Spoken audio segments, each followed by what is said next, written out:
In today's video, we're going to be talking about nonverbal communication, a topic people rarely go in depth on.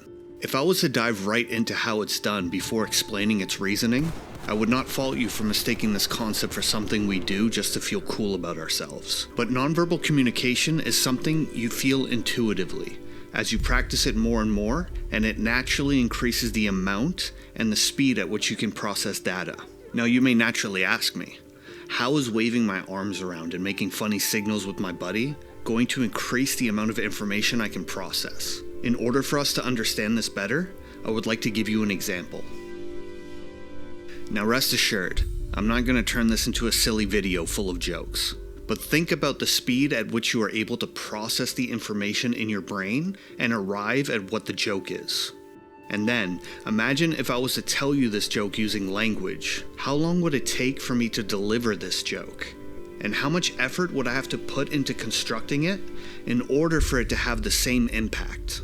The reason why there's a difference between these two is because your brain is like a biological computer. And much like the device you're watching me on right now, you can reach higher or lower data transfer speeds based on the method you use to transfer the data. While texting, for example, if you are having an important conversation, you will reach a point where a phone call becomes necessary due to the limited speed you can transfer information in a text conversation. So it is this idea we are trying to leverage. By offloading the information from the slower method, being verbal communication, to the faster one, which is visual processing.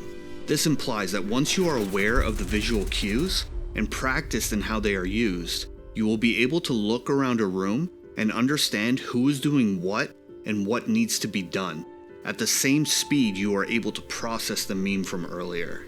You may think you could never process the information in a CQB environment at the same speed which you understood the meme. But if we think about it logically, it's the same process we use to understand the meme that we will use to understand what we see while doing CQB. So once you understand what the visual cues mean, and in what context they apply, there is no reason you should not be able to process the information at that same speed.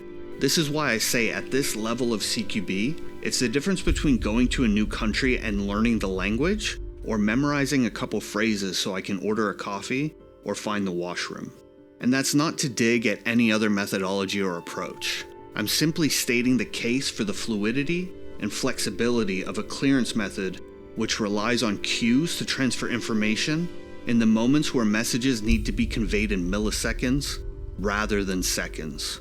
Now that we understand the reasoning, let's take a look at a basic example that does not require specific context.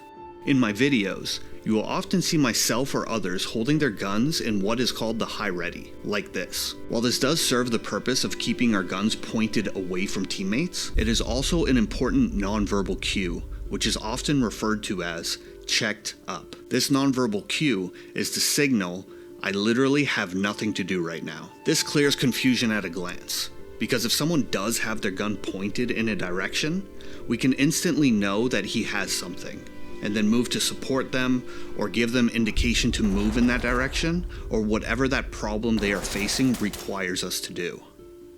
So now that we have gone over that one small piece of information, if I was to drop you in the middle of the room during one of our missions, you would be able to instantly know who needs support and who doesn't, and then assume the direction of travel and have a general feel for the flow of the clearance. As we continue down the series and cover room clearing, hallway procedures, and other topics, I will be giving you more nonverbal cues to understand and use, all of which are simple in their application, but profound in their impact towards communication and overall speed and efficiency of the team. I hope you found this theoretical lesson interesting. If you have enjoyed it, hit that like button. If you are interested in seeing more instructional videos based on CQB concepts, subscribe, as I plan to incrementally release more videos with the goal to share everything I know about CQB. Thank you for clicking on the video, and I hope you have a good one.